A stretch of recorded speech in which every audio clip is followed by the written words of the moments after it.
दर्शकहरू नमस्कार। यो वर्षको आर्थिक वर्ष सकिएसँगै नेपालका प्रमुख 5 वटा बैंकहरूको नाफाको स्थिति के रहेको छ अनि नेपालका वाणिज्य बैंकहरूमा 5 वटा ठूला बैंकहरू कुन रहेका छन् अनि तिनीहरूको अवस्था के रहेको छ भनेर एउटा सामग्री यहाँहरुमाझ प्रस्तुत गर्न गइरहेका छौं। भिडियो अन्त्यसम्म हेर्नुहोला अनि भिडियोमा एउटा लाइक गर्न नबिर्सनुहोला। यस्तै फरक भिडियो हेर्नका लागि हातेमालो खबरलाई सब्स्क्राइब गर्नुहोस् र सँगै रहेको बेललाई दबाउनुहोस्। सब्स्क्राइब गर्नुहोस् र बेललाई दबाउनुहोस्। आउनुहोस् अब सुरु गरौं विषय वस्तुतर्फ। नेपाल राष्ट्र बैंकबाट अनुमति पाएका 27 वाणिज्य बैंक मध्ये यस वर्ष पनि राष्ट्रिय वाणिज्य बैंक 1 नम्बरमा रहेको छ। गत वर्ष 5औं नम्बरमा रहेको एनआईसी एसिया बैंक यो वर्ष तेस्रो नम्बरमा छ। निजी स्तरको वाणिज्य बैंकको तर्फबाट एनआईसी दोस्रो स्थानमा उक्लिएको हो। पुँजी र जगेडा कोषका हिसाबले भने एनआईसी अरूभन्दा कमजोर छ, तर कर्जा विस्तार र निक्षेप सङ्कलनमा भने सबैभन्दा आक्रामक रूपमा अगाडि बढिरहेको छ। यही स्वरूपले एनआईसी एसिया अग्रपन्थीमा देखिन सफल भएको हो। लामो समयदेखि पहिलो नम्बरमा रहँदै आएको सरकारी स्वामित्वको वाणिज्य बैंक नाफाका हिसाबले सबैभन्दा अगाडि रहेको छ। नाफासँगै खुद ब्याज आम्दानी, निक्षेप सङ्कलन तथा कर्जा विस्तार, जगेडा कोष र प्रतिशत आम्दानीका हिसाबले सबैभन्दा यो बैंक अगाडि रहेको छ। यस बैंकको खराब पक्ष खराब कर्जा सबैभन्दा धेरै छ। सञ्चालन खर्च भने दोस्रो स्थानमा रहेको छ। दोस्रो नम्बरमा रहेको नबिल बैंक नाफाका साथै जगेडा कोष तथा प्रतिशत आम्दानीमा मात्रै दोस्रो नम्बरमा छ, तर कर्जा विस्तार, निक्षेप सङ्कलन, चुक्ता पुँजीतर्फ अन्य निजी स्तरका वाणिज्य बैंकले उछिनिसकेका छन्। बैंकलाई दोस्रो स्थानमा टिकाउनमा सञ्चालन खर्च र कस्ट अफ फन्डले साथ दिएको छ। यसको सञ्चालन खर्च कम छ भने फन्डको लागत पनि कम छ। अन्यथा केही सूचकमा बिग मर्जर गरेर आएको ग्लोबल आइएमई बैंक र आक्रामक रूपमा अगाडि बढेको एनआईसी एसियाले उछिनिसकेका छन्। नबिल बैंकको खराब कर्जाले पनि आगामी दिनमा केही धक्का दिन सक्ने देखिन्छ। पुँजी बढाउन र थप व्यवसाय विस्तार गर्नतर्फ पनि नबिल बैंकलाई सबैभन्दा धेरै चुनौती रहेको छ। 5औं स्थानमा रहेको एनआईसी एसिया बैंक यस वर्ष तेस्रो नम्बरमा उक्लिएको छ। केही वर्ष अगाडि फ्रन्ट लाइनमा नदेखिएको एनआईसी एसिया पुँजी वृद्धिपछि सबैभन्दा आक्रामक हिसाबले अगाडि बढेको हो। पुँजीले सिनर्जी प्रदान गरेको एनआईसी एसियाले व्यवस्था विस्तारका लागि आक्रामक हिसाबले शाखा सञ्जाल विस्तारमा ध्यान दिएको थियो। ब्याजदरको अवस्था प्रतिस्पर्धामा नम्बर 1 खेलाडीको रूपमा उत्रिएको यस बैंकलाई नेपाल राष्ट्र बैंकले निक्षेपको ब्याजदरमा सीमा तोकिदिनु पर्ने अवस्था समेत आएको थियो। ठूला कर्जामा मात्रै ध्यान दिँदा डुब्ने भन्दै राष्ट्र बैंकले सचेत गराएपछि साना कर्जामा बैंक सबैभन्दा अगाडि देखिएको छ।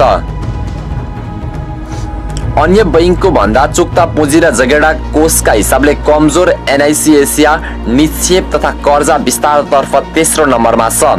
सबैभन्दा ठूला 5 वाणिज्य बैंक मध्ये एनआईसी एसियाको खराब कर्जातर्फ सबैभन्दा कम छ।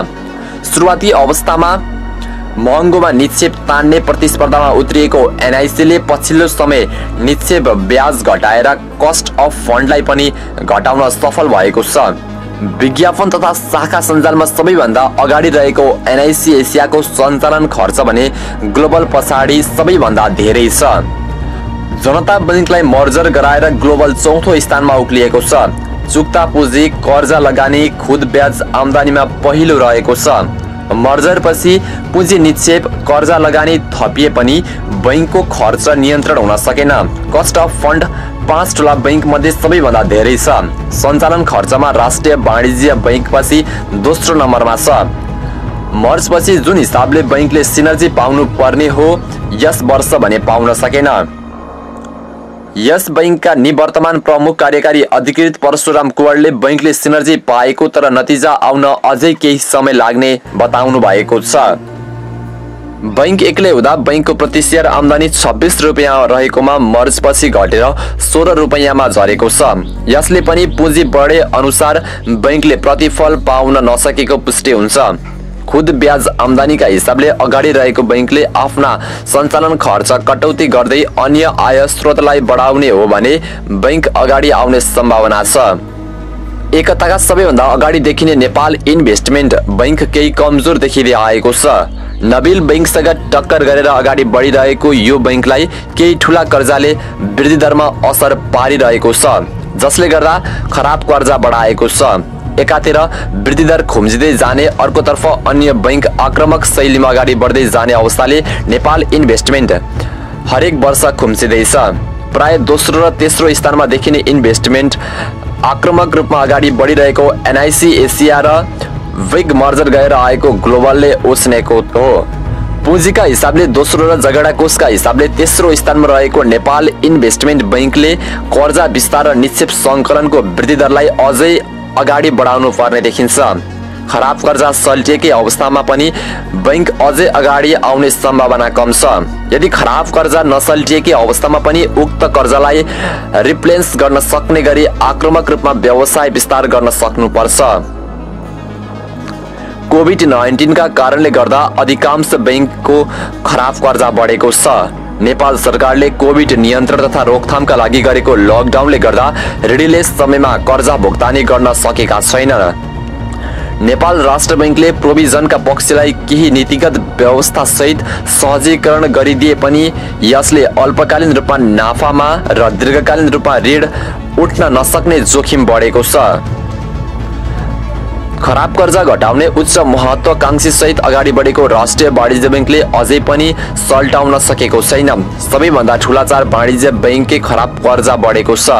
खराब कर्जामा उचित व्यवस्थापन गर्दै सञ्चालन खर्च नियन्त्रण गरेर नाफा आर्जन गर्ने ठूला बैंकलाई यसले ठूलो धक्का पुर्याएको छ। कस्ट अफ फन्ड गत वर्ष तरलता अभावका कारण अस्वस्थ ब्याजदरमा उत्रेका वाणिज्य बैंकले यस वर्ष निक्षेपको ब्याजदर घटाएका छन्। निक्षेपकर्ताको ब्याजदरमा संकोचन आएसँगै बैंकहरूको कस्ट अफ फन्ड नै घटेको हो। राष्ट्रिय वाणिज्य बैंक बाहेक चारवटै ठूला बैंकको फन्डको लागत बढेको छ। प्रति शेयर आम्दानी नेपाल राष्ट्र बैंकले पुँजी वृद्धि योजना ल्याएपछि प्रति शेयर आम्दानीमा संकुचन आएकोमा यस वर्ष कोरोनाका कारण बैंकको प्रति शेयर आम्दानीमा पुनः संकुचन आएको हो। बोनस शेयरबाट पुँजी बढाए अनुसार नाफा बढ्न नसक्दा प्रति शेयर आम्दानीमा संकुचन आएको हो। यस वर्ष अधिकांश बैंकको नाफामा संकुचन आएको छ। सबैभन्दा ठूला 5 वाणिज्य बैंक मध्ये एनआईसी एसिया र ग्लोबलको नाफा बढे पनि बाँकीको नाफा घटेको छ। ग्लोबलको मर्जले गर्दा नाफा बढे पनि प्रति शेयर आम्दानीमा 10 रुपैयाँले संकुचन आएको छ। हामीले यो सामग्री तयार पार्दासम्म कृषि विकास बैंकको वित्तीय विवरण सार्वजनिक भएको छैन, तसर्थ उक्त बैंकको विवरण यस सामग्रीमा प्रस्तुत गर्न सकेनौं। हामीले यो सामग्री नेपाल लाइभबाट लिएका हौं। तपाईलाई के लाग्यो?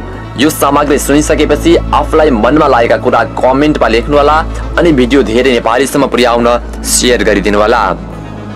यस्तै फरक भिडियो हेर्नका लागि हातेमालो खबरलाई सब्स्क्राइब गर्नुहोस् र सँगै रहेको बेललाई दबाउनुहोस्।